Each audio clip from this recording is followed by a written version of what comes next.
Hello, everyone, and welcome to State Listings Inc., the home of MyStateMLS and New York State MLS. My name is Dave, and thank you for joining us for a very special two-part webinar series, The Listing Appointment Playbook. Over the course of the next 2 weeks, what we're going to be doing is taking a look at what you need to know when it comes to your listing appointments, how you can prepare before you meet with those homeowners, and what you can do to improve your listing appointment structure and how you can really impress those homeowners when you meet with them to determine whether or not they're going to choose you as their agent to represent them when they're selling their home. Remember, this is a two-part webinar series. Today, we're going to be taking a look at what you need to know and what you need to do before you have that actual listing appointment, that listing meeting with that homeowner. And next week, we're going to take a look at what you can do to improve that presentation when you're face-to-face with those homeowners looking to sell their home. So the first thing we need to think about when you are talking about your listing appointments is, are you dancing in the end zone and you're celebrating that big win? Or are you fumbling the ball and maybe missing out on those opportunities to get a new customer, to get a new client, to sell their home? And just like any sports team, winning is going to start with a great game plan. So you need to make sure that you're fully prepared for that listing appointment to secure that listing and do all that you can to impress those sellers to make sure that they choose you to represent them when they sell their home. So as I said before, today we're actually going to cover all you need to know before you meet with those homeowners. So most of you probably already have a folder that you already present to your homeowners, and you do what you normally do. But what we want to do is hopefully be able to present something to you that you maybe not have thought of in the past. So if you can, let me know, what does your current presentation look like? What's in it? What's included? I'd like to know if people are kind of on the same page. Maybe someone has got something different that many of us haven't thought of doing before. And let me know what your presentation looks like when you meet with those potential sellers considering selling their home. One of the things that I see someone saying right now is CMA marketing websites, single property websites. So Steph's saying they're CMA, and that's exactly what we're going to cover today. I'm seeing another great point too. This was actually one I was going to mention, is typically you put your business card in there for the homeowner that you're working with. I like the idea of actually including extra business cards as well, because again, referrals is a big part of this business. So if you just throw in a couple extra business cards, typically if you buy traditional folders, they usually have business card slots right there on the flaps for the folder. You could put on one side just one card, and that's for your customer, your client. And then you could put on the other side maybe 4 or 5 extra business cards, and you can label that as for family and friends. So they can take those, and if they have a good experience with you, they've already got those business cards, and they can hand those out to their friends. Robin, again, right on the money, saying they've got information about their syndication, of course, their business card. Wade saying that they're including comparable sales, so they're also doing that CMA. And then also a profile about themselves as well as a profile about their company. And that's really good. That's a lot of good stuff there, because we know, and we're going to cover this in a couple minutes, is yes, you're trying to be able to sell this house, but before that, you need to sell yourself. So having a good bio about yourself and even about your company is a great way for those potential sellers to know exactly who they're working with, because yes, you're going to be able to sit down with them for 30 minutes, an hour at their home, but after you leave, they may want to just talk about you after you had left, and having that bio is going to be able to give them something tangible that they can look at and really learn even more about you, something that didn't come up in conversation. So it looks like a lot of you are already prepared when it comes to your listing presentations, but like I said, I'm hoping that we can at least sprinkle in some new stuff that you may not have thought of in the past. So before we even start planning for that listing appointment, of course, we've got to get that listing appointment secured. So make sure after you've scheduled that listing appointment, if you've scheduled it via phone with that homeowner, make sure you ask a lot of questions and get all the facts that you need before moving forward. So what kind of questions are we talking about? Why are they selling their home? Are they downsizing? Are they upgrading? Do they plan on staying in the area? Maybe they got jobs elsewhere and they're moving out of town. Can you still help them? Is the home fully paid for? Is there money left on their mortgage?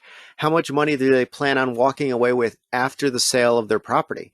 Because again, things are going to have to come into play, like closing costs. Of course, in this current climate in housing, we know that it's a very hot market. Houses are going for well over asking price. So a lot of this stuff can certainly come into play when it comes to preparing for your listing appointment. So the more you know about the homeowner and why they want to sell and what they expect and their expectations for this sale, the better it's going to be down the road as you make your listing presentation, as you meet with them in person. So again, all that information, the more the better, so that way you can plan that listing presentation accordingly.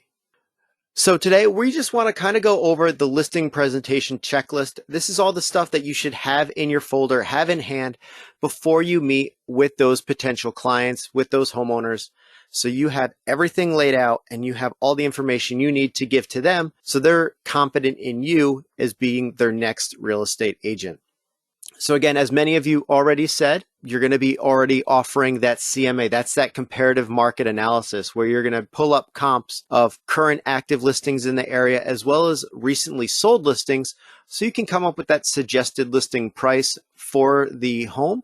Again, homeowners probably already know what they'd like to ask, but being able to have that physical evidence and showing them why you think their price may be wrong is really going to go a long way. And unfortunately, sometimes you have to break that bad news to those homeowners and saying, well, you may be outside of the ballpark here and you may be shooting a little too high. Here's what I think this home could be valued at. But again, things are a little bit different right now because of being such a hot real estate market, lots of homes going well above asking price. You never know. Again, a listing data sheet. This is going to be a form that's going to allow you to collect all the information about the property. Also, any current property information that you can pull up. So that's going to include tax maps, if you can get the tax bills, if this house has been previously listed in the past. Who knows, maybe it was already on the market 6 months ago with another agent and it didn't sell. Maybe pull up that listing as well. So that way you can sit down with them and go over why you think maybe it didn't sell. Maybe the photos weren't that appealing. Maybe the price was in fact too high based on your CMA that you did. Next, we're going to have all those forms that we need to get filled out by our homeowners. That's going to be our disclosure forms, our right to sell contract, and any other forms that you may need to get for your state. Then we have to also get all the stuff that's going to market yourself to them. That's going to be a marketing flyer for the property possibly. This is also going to be a printout of reviews, testimonials from past customers and clients. Then you can also kind of go over some of the things that's going to set you apart from other agents that they may be meeting with, other agents that they've worked with in the past. That could include previous listings, past virtual tours. And one thing that I think not a lot of people touch on is possibly your social media presence. We know that everyone is pretty much on social media nowadays, and you can certainly use your platforms as a way to grow your business. So maybe you want to talk about how your social media presence has helped you sell listings because of you posting videos on Facebook or sharing pictures on Instagram, growing your following on those platforms and finding those potential buyers through your social media presence. Then lastly, we have our explanation as to what those homeowners can expect from working with you. And then of course, any informational resources for first-time sellers. Those last two bullets, we're actually going to save for next week because that's what you're going to do when you actually meet with those homeowners in person. So the first thing that we saw on our checklist was doing that CMA, that comparative market analysis. Before we move forward, I want to know, how do you price properties for sale? So it looks like, again, many of you are looking up those most recent properties. Steph looks like she goes back for the past 6 months or less. Glenn goes only as far back as 3 months. And in fact, he actually looks for properties that have increased in value by 5%. And then Sandy Herman also doing research through multiple platforms when it comes for comps. And that's what I want to talk about today, is making sure you're going through as many possible outlets when it comes to looking for those CMA comps.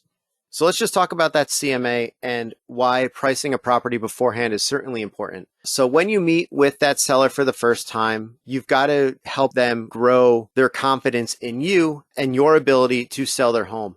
And when you meet with them, of course, you may want to flatter them and tell them how amazing their house is. And you may want to promise some astronomically high price to win their business, thinking, oh, wow, he's going to give me $50,000 more than anyone else. But you can't do that. You're just going to be lying to them. Of course, the house could possibly sell for that much, but you need to keep things grounded and realistic. And by creating a CMA, that's going to at least give you tangible evidence as to why you think a property should be listed at a specific price. Not only this, by presenting that CMA ahead of time and showing that homeowner that you're doing the work before even securing that contract, it's showing that you're working ahead and that you're ready to do the work and the due diligence needed to become a successful real estate agent, not only for them, but in your general day-to-day work. So like we said, that CMA is going to help you determine what a home's value is based on the current and recently sold homes in an area. And one of the things that I suggest is don't use software to automatically generate that report for you. I know there are some platforms out there where you just pop in the address, you click generate, and what it does is it automatically spits out a bunch of properties for you that sold in a certain time frame within a certain radius of that subject property. However, a computer doesn't have that human touch. A computer is not going to be able to determine all of the similarities between your subject property and those potential comps. So I suggest taking that extra time and giving that CMA that physical touch. So actually go through, find the properties that are most similar to your subject property. You're not going to compare a 2-story or a 3-story home to a 1-story house. That doesn't make sense to be together in a CMA, where an automatic CMA generator might do that. But by having a hands-on approach and making sure that you're actually filtering through and finding the best comps, that's really going to help you come up with the best price for your homeowner. And of course, we could take so much time about how to create that CMA and come up with the best price possible. I think we should save that for another day, for another webinar, because we still have to keep getting through our listing presentation checklist. So that bangs out comparative market analysis and coming up with that suggested listing price. Now let's talk about a listing data sheet and getting all the other information about the property that we should get. Also in our folder, when we present to our homeowners, we're going to give them that CMA, but we also have other forms and paperwork. So I want to know what standard forms you have added to your folder when you go to those listing appointments. And it looks like some of you have definitely been doing your homework. Marlene says she's got her disclosure forms, and Glenn says he's got the listing docs completely filled out, and that's exactly what we're going to be touching on today. So you've got to be fully prepared when you go to these listing appointments. Just like any good quarterback can look at the defense and they know if an audible is coming, they need to make up the changes because they've got a full arsenal of options for any type of situation. You need to have a full library of forms to make sure that listing transaction happens easily. So you need to make sure that you've got all of your necessary listing forms, and if you can, have them filled out and ready to sign by those homeowners. By having everything already filled out, that again is going to show that you're proactive, organized, and you're ready to do business. If you have to pull out blank forms and you're filling things out right there in front of the homeowner, you're going to have paper scattered all across the coffee table, all across the dining room table. It just does not look organized. So if you can have everything already in order, already filled out with all possible information, that is going to go a long way when it comes to those homeowners. And the same thing is going to go when it comes to pre-filling out your listing data sheet. And let's talk about what a listing data sheet is. So if you don't have one of these, this is something you should definitely make up. With MyStateMLS, listing data sheets are already available to members. And what they do is they actually match up with all the fields that are in the MLS listing itself. So that way, as you go through the home and you check off all the information, you know exactly what data you need to complete that listing. Another great part of a listing sheet is instead of having to make notes, scribbling on just a regular sheet of paper, a listing sheet lays out all of the different criteria about a property. So you can just fill out each field by hand. And then when you get back to the office, you're going to be able to quickly and easily be able to make that listing. And again, just as Glenn had said, all of his documents are already filled out. You could do the same thing with your listing sheet as well. Go ahead, use tax records or previous listings so you can fill out some of that basic criteria before you even arrive at the home and meet with those homeowners. If you want to go even beyond that even more, why not go ahead and already get that listing started within the MLS?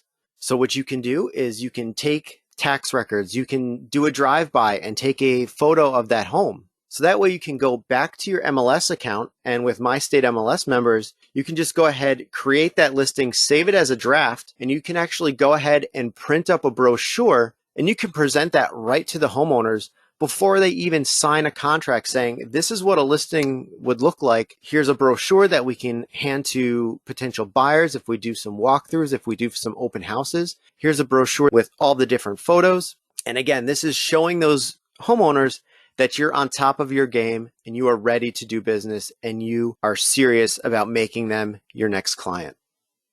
So if you don't know already, here are the kind of forms that you should certainly have in every single listing appointment that you go on.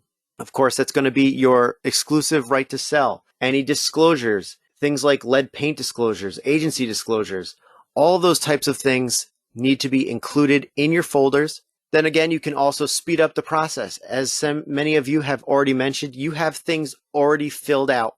So that's going to be your purchase offers, any addendums, state mandated forms.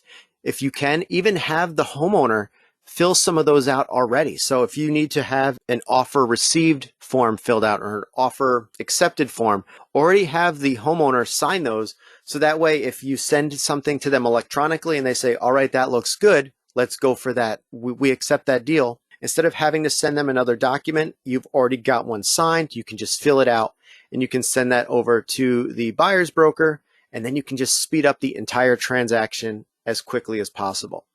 So that covers our first page of our listing presentation checklist. We've now done our CMA. We've come up with our suggested listing price. We've got all of the property information and all the forms needed to move forward. Now let's move on to the second page. Now here's where we're going to need to have some of the stuff that sells us. Again, we want to be able to sell that homeowner's home, but before that, we need to make sure they've got the confidence in us that we can do the job that they want us to do. So you've probably already come up with reasons as to why a homeowner should go with you. So let me know, what's the number one reason sellers should list with you over your competition? Do you have an elevator pitch? Can you explain it in 10 words or less? And I see a lot of responses coming in. And what's great is, again, you guys are right on the money and you know exactly where I'm going with a lot of this stuff. Sandy Herman saying he has exclusive pre-approved and cash buyers who are already vetted and ready to buy. Glenn is saying he's got video and social media presence.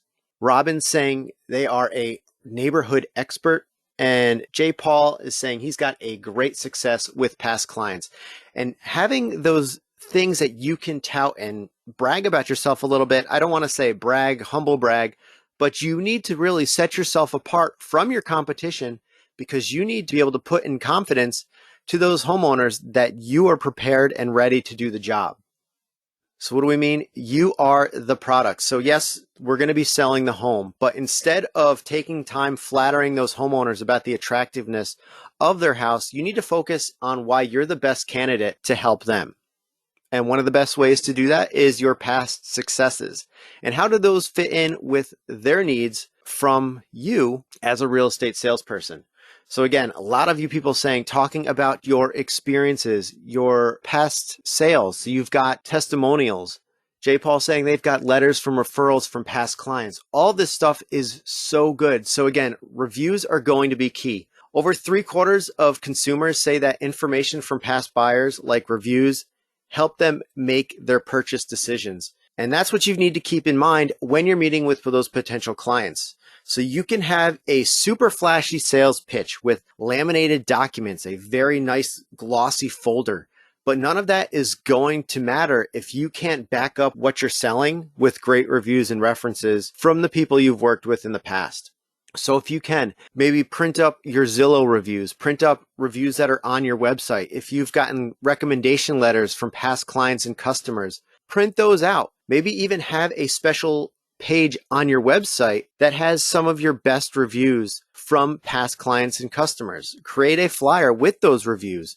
There are so many different things that you can do to expose those potential clients to your history and your work ethic via these reviews. You can also showcase your work. So what do we mean? Pull up past listings. Maybe talk about the history of properties where you can say, well, this property was listed at $225. We actually sold it for $275. Again, the market's really crazy right now. Use that and play that up to your advantage because we know that right now is the best time for if anyone's considering selling their home, they might get a deal of a lifetime and really walk away a winner because of the way the housing market is. If you work with a photographer, showcase the work that they do on the homes that you list. because the right lighting and the right camera can make a home look even more appealing than it is when you're seeing it in person. We know that a bad photo taken from a cell phone isn't going to be as good as one that's professionally lit and taken by a professional photographer. Those virtual tours, if you've done those, if you get those on all of your listings, showcase those, show those to those homeowners and show them that you go the extra effort to make sure their house looks the best that it possibly can. I know Glenn mentioned social media. Social media is very important more than ever. So do you have a lot of engagement online? How do you use your social media platforms to generate business? If you use any social media platforms, if you're using your website, make sure you've got all of those pages already bookmarked on your laptop. If maybe that's what you're going to present some of your information on, have all of that bookmarked so you don't have to try to find the pages you're looking for. Or if you can, already have the tabs up on your laptop, on your browser. So as soon as you open up your computer, you connect to their Wi-Fi, all of those pages are already loaded up. So you can show those to the homeowners, letting them know you are the best fit for them. So with that, that checks off the rest of our listing presentation checklist that we wanted to cover today. We're going to cover explanation of what clients can expect from you, and of course, those other informational resources that you can provide to those first-time home sellers. We're going to go over that stuff next week, but let's talk about what's next right now. So right now you're going to have to go back, open your drawer, see what's in your listing appointment folders right now. Make sure that you've got everything that you need. Maybe you've learned and realized, oh, you know what? Maybe I should print up those reviews, put those in my folder. Maybe I should add a couple extra business cards to my folder, because next week we're going to be talking about presenting yourself and your listing plan when face-to-face with those potential clients. But for now, if you have any questions, you can email me at dave@mystatemls.com. You can also call me at 888-769-7657. But of course, the best way is going to get right into my inbox at dave@mystatemls.com. Remember, next week, we're going to be wrapping up our listing appointment playbook webinar series, and we're going to cover what you need to know when it comes to presenting yourself and being face-to-face with those homeowners. Until then, we'll talk soon. Bye.